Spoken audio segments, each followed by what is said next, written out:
Глава Коми второй день в Вене на форуме по развитию российской целлюлозно-бумажной промышленности, где обсуждают вопросы экологии, энергетики, ресурсного обеспечения предприятий и лесной сферы.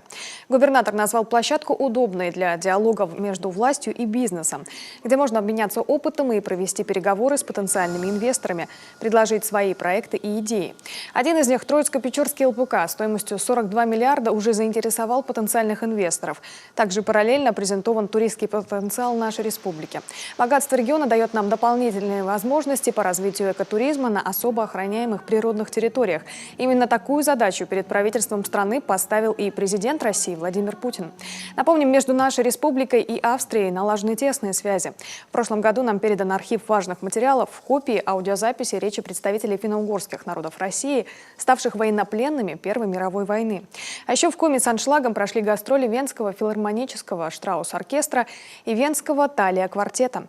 Глава выразил уверенность в дальнейшем развитии взаимовыгодного сотрудничества.